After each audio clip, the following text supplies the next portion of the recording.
vovó? Dos batalhões da Polícia Militar aqui do Rio de Janeiro. Esses desvios Quem sou vovó? de 2011.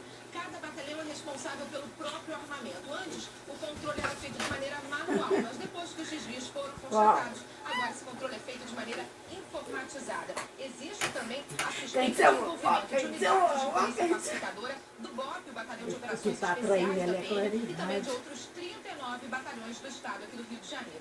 Voltamos à redação. Quem sou vovó? Quem sou vovó? Acabou. Acabou. Acabou. 200 km por hora em Salvador, Martins, onde é pra você. A Superintendência de Trânsito admitiu ter errado.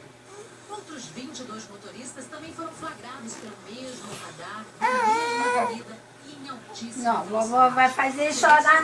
Quem sou vovó? Quem sou vovó? Quem sou vovó? Por uma falha no sistema. Todas as multas, inclusive a de Valmir, foram canceladas. Aí! Super potente. Já ganhou a vizinhança. Você não quer trocar com o meu ali, eu levei, né?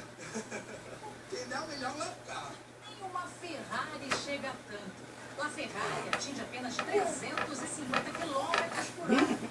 Uma reta ficaria atrás do possante de Valmir. O carro que teria sido flagrado a mais de 360 km por hora é esse aqui.